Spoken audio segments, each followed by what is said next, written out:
Breaking news AP liquor case కీలక మలుపు తిరిగింది. హైదరాబాద్ లో ఏపీ సిట్ సోదాలో ఏకంగా 11 కోట్ల క్యాష్ దొరికింది. కేసిరెడ్డికి చెందిన ఫామ్ హౌస్ లో 12 పెట్టెల్లో దాచిన డబ్బును గుర్తించింది. సిట్ సీజ్ చేసింది. అయితే రాజ్ కేసిరెడ్డికి చెందిన సులోచన ఫౌండేషన్ లో సోదాలు చేసింది.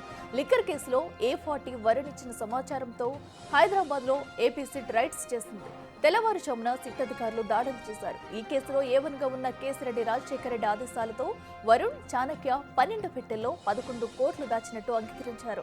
2024 జూన్లో ఈ మొత్తం దాచినట్టు విచారణలో ఒప్పుకున్నట్టు సమాచారం. శంషాబాద్ మండలంలోని కాచారంలో ఫామ్ హౌస్ లో సిట్ అధికారులు దాడులు చేసి ఈ మొత్తం స్వాధీనం చేసుకున్నారు.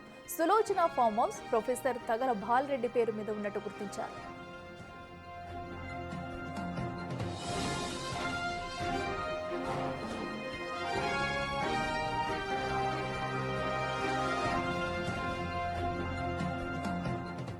A40 వరుణ్ ఇచ్చిన సమాచారంతో నిన్న రాత్రి 11:30కు సిట్ అధికారులు సోదాలు చేశారు. దాదాపు 4 గంటలు సోదాలు చేశారు.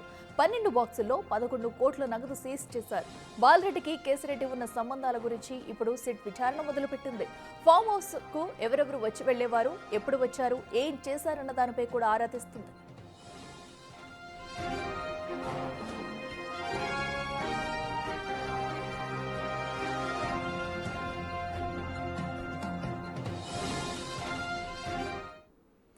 ఇదే అంశానికి సంబంధించి మరింత సమాచారం మా ప్రతినిధి సుజాత లైవ్ లో అందిస్తారు. సుజాత, చెప్పండి. ఇప్పటికే సోదాలో భాగంగా భారీగా డబ్బు అయితే బయటపడింది. సో ఇంకా సోదాలు కంటిన్యూ అవుతున్నాయా? ఏమైనా ఆధారాలు లభించాయా? డీటెయిల్స్ ఏంటి? ఆంధ్రప్రదేశ్ లిక్కర్ స్కామ్ లో కీలక అంశాలు వెలుగులోకి వస్తున్నాయి. సిట్ అధికారులకి నిన్న A40గా ఉన్నటువంటి వరుణ్ హైదరాబాద్ నుంచి విదేశాలకు పారిపోతున్నాడని అందినటువంటి కీలక సమాచారం ప్రకారమే వరుణ్ ని శంషాబాద్ ఎయిర్పోర్ట్ లో సిట్ అధికారులు అదుపులోకి తీసుకొని ఎక్కడికి వెళ్తున్నాడు, ఎక్కడి నుంచి వచ్చాడు అని వరుణ్ దగ్గర వివరాలన్నిటినీ సేకరించారు. ఈ నేపథ్యంలోనే వరుణ్ ఒక ఫామ్ హౌస్ లో నుంచి శంషాబాద్ ఎయిర్పోర్ట్కి వెళ్ళినట్లుగా కూడా గుర్తించారు. సులోచన అగ్రి ఫార్మ్స్ పేరు మీద ఉన్నటువంటి ఈ ఫామ్ హౌస్ నుంచే తను శంషాబాద్ ఎయిర్పోర్ట్కి వెళ్ళినట్టు ఇక్కడే తలదాచుకున్నట్లుగా కూడా చెప్పాడు. సులోచన అగ్రి ఫార్మ్స్ ఎవరిది, రాజ్ కసిరెడ్డికి ఉన్నటువంటి సంబంధం ఏంటి, అదేవిధంగా ఈ ఫామ్ హౌస్ బాలరెడ్డి అనే వ్యక్తి పేరు మీద ఉన్నట్లు కూడా సిట్ అధికారులు గుర్తించారు. అయితే సులోచనకి బాలరెడ్డికి ఉన్నటువంటి సంబంధం ఏంటి, ఇందులో డబ్బులు దాచడానికి A1గా ఉన్నటువంటి రాజ్ కసిరెడ్డి అదేవిధంగా చాణక్య ఆదేశాల ప్రకారమే వినయ్ అనే వ్యక్తి సహాయంతో డబ్బులు దాచినట్లు తెలుస్తుంది. లోపల ఉన్నటువంటి బియ్యపు సంచుల మధ్యలో కొన్ని అట్టపెట్టెలను ఏర్పాటు చేసి 11 కోట్ల రూపాయలను కూడా దాచినట్లు అధికారులు భావించారు.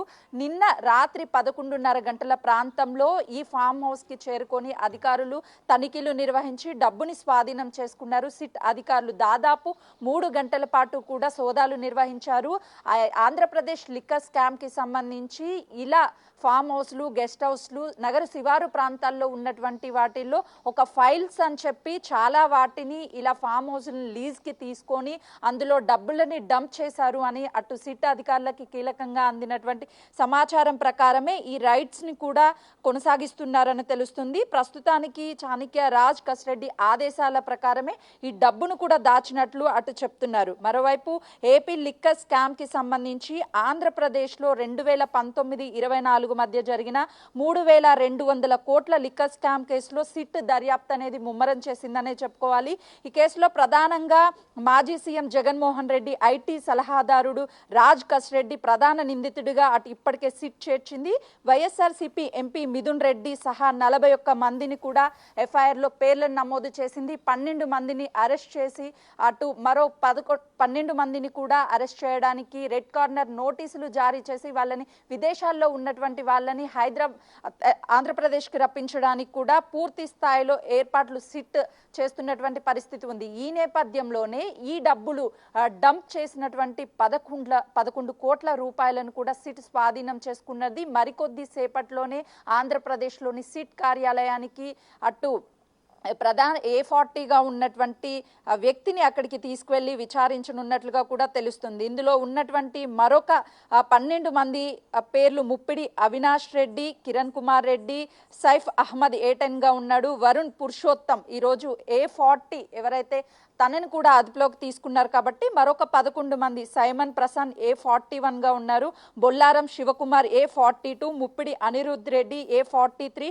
కొల్లిపూరి Mohan A44, Anil Kumar Reddy Tummala A45, Kommareddy Avinash Reddy A46, బెహ్రూన్ Sajil A47, Rajiv Pratap A48. అంటే వీళ్ళంతా 9 మంది విదేశాల్లో ఉన్నారు, మరో 3 ఇక్కడ ఉన్నట్లుగా అధికారులు గుర్తించారు. ఆ 9 మందికి రెడ్ కార్నర్ నోటీసులు జారీ చేసి ఇండియాకి రప్పించే ప్రయత్నం చేస్తున్నారు. అయితే ఇందులో భాగంగా A40గా ఉన్న వరుణ్ పురుషోత్తం విదేశాలకు పారిపోయేటువంటి టైంలోనే తనని అదుపులోకి తీసుకొని విచారిస్తే ఈ విషయాలన్నీ కూడా వెలుగులోకి వచ్చాయి. ఏపీ లిక్కర్ స్కామ్ కి సంబంధించి 3,500 కోట్ల రూపాయల వరకు స్కామ్ జరిగినట్లు అటు అధికారులు గుర్తించారు. ఈ డబ్బుతో పాటు కీలకంగా ఉన్నటువంటి డాక్యుమెంట్స్ ని కూడా స్వాధీనం చేసుకున్నారు. ఇప్పటికే 258 మందికి పైగానే సాక్షుల్ని కూడా వాంగ్మూలాన్ని రికార్డ్ చేశారు సిట్ అధికారులు. ఇంకా ఎవరెవరు ఉన్నారు అన్న కోణంలో కూడా సిట్ దర్యాప్తు అయితే కొనసాగుతుంది. అఖిల సుజాత్, ఇప్పటివరకు ఈ కేసులో చూసుకుంటే సుమారుగా 3,500 కోట్లు అయితే స్కామ్ జరిగినట్టుగా కూడా గుర్తించారు. అయితే ఈ డబ్బంతా కూడా సో వేట్ల మీద ఇన్వెస్ట్ చేశారు. అంటే ఇప్పటికే మనకి 11 కోట్లు క్యాష్ అయితే పట్టుబడింది. సో ఇంకా వేరే ఫామ్ హౌస్ లో ఎక్కడన్నా ఇలాగ క్యాష్ రూపంలో నగదు దాచి ఉంచారా? అసలు వరుణ్ ఇంకా ఏం చెప్పారు? అఖిల, ఇప్పటి వరకు సిట్ అధికారులు ఛార్జ్ షీట్ లో 62 కోట్ల రూపాయలు దొరికినట్లుగా అటు డీటెయిల్స్ ని ఇచ్చారు. మరోవైపు 11 కోట్ల అంటే మొత్తం 73 కోట్ల రూపాయలని అటు సిట్ అధికారులు గుర్తించారు. ఇంకా నగదుని సేల్ కంపెనీస్ లో పెట్టుబడులుగా పెట్టి వివిధ రకాల కంపెనీస్ లో ఇన్వెస్ట్మెంట్ చేసి వాటన్నిటిని కూడా అంతిమంగా ఎవరికైతే అందాలో ఆ వ్యక్తులకి అందేలాగా కంపెనీలో ఇన్వెస్ట్మెంట్ పెడుతున్నారు అని చెప్తున్నారు. అయితే హైదరాబాద్ లోని కేవలం సులోచన ఫామ్ హౌస్ మాత్రమే కాదు, వివిధ ఫామ్ హౌస్లను కూడా రాజ్ కస్రెడ్డి లీజ్ కి తీసుకున్నాడు. ఆ ఫామ్ హౌస్ లీజులు కేవలము ఈ డబ్బుని డంప్ చేయడానికే తీసుకున్నట్లు అధికారులు గుర్తించారు. కాబట్టి ఈ సులోచన ఫామ్ హౌస్ తో పాటు మిగతా ఫామ్ హౌస్ల్లో కూడా ఏకకాలంలో సిట్ అధికారులు దర్యాప్తు చేయడానికి ముమ్మరం చేశారు. రాత్రి 11:30 గంటల ప్రాంతంలో సిట్ అధికారులు 7 మంది వచ్చి కూడా అటు A40గా ఉన్నటువంటి వరుణ్ పురుషోత్తం చెప్పినటువంటి వివరాల ప్రకారం అన్నిటినీ డబ్బుని స్వాధీనం చేసుకున్నారు. అయితే ఇంకా ఇందులో ఉన్నటువంటి ప్రధాన నిందితులు ఎవరైతే ఉన్నారో ఈ కేసుకి సంబంధించి A41 కావచ్చు, 38 వీళ్ళందరినీ కూడా ఎక్కడెక్కడ ఫామ్ హౌస్ని ఏర్పాటు చేశారు, డంప్ చేశారు డబ్బుల్ని, వీటి వివరాలన్నిటినీ సేకరిస్తున్నారు. కేవలము సెల్ కంపెనీల రూపంలోనే పెట్టుబడులు పెట్టి విదేశాలకి డబ్బులను ట్రాన్స్ఫర్ చేయడంతో పాటు ఎవరికైతే డబ్బులు చేర్చాలనుకున్నారో వాళ్ళని కంపెనీల ద్వారానే డబ్బులు చేర్చినట్లు తెలుస్తుంది. అంటే ఇప్పుడున్నటువంటి ఈ సులోచన ఫామ్ హౌస్, బాలరెడ్డి ఇద్దరికి ఉన్నటువంటి సంబంధంతో పాటు రాజ్ కస్రెడ్డికి ఎలాంటి ప్రమేయం ఉంది, వినయ్ అనే వ్యక్తి ద్వారా డబ్బుని డంప్ చేసినట్లు తెలుస్తుంది. ఇన్ని రోజులు ఈ ఫామ్ హౌస్ ని లీజ్ కి తీసుకున్నారా, లేదు అనంటే వాళ్ళకు ఉన్నటువంటి సత్సంబంధాల ద్వారానే ఇందులో డబ్బుని స్టోర్ చేశారా అన్న విషయాలు కూడా వెలుగులోకి రావాల్సి ఉంది. ఇప్పటి వరకు ఏపీ లిక్కర్ స్కామ్ అనేది ఏపీకి సంబంధించినటువంటి వ్యక్తుల మధ్యనే తిరిగింది.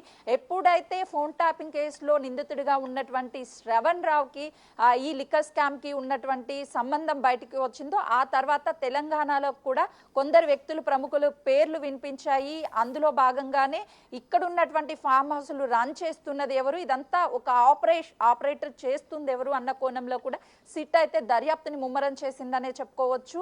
ఇంకా వివిధ ప్రాంతాల్లో కూడా ఈ డబ్బుని డంప్ చేసినట్లు అటు అధికారులు గుర్తించారు. కాబట్టి ఈ ఎక్కడెక్కడైతే ఫామ్ హౌస్ లీజ్ కి తీసుకున్నారో వాటన్నిటి మీద కూడా నిఘాని పెంచారు. అక్కడ కొంతమందిని ఈ గత ప్రభుత్వ హయాంలో ఉన్నటువంటి పెద్దలే ఈ ఫామ్ హౌస్ లీజ్ కి తీసుకోవడంతో పాటు కొంతమంది వ్యక్తుల్ని అక్కడ ఉంచి కాపలాగా ఎవరిని రానివ్వకుండా అడ్డుకునే ప్రయత్నం చేస్తున్నారు.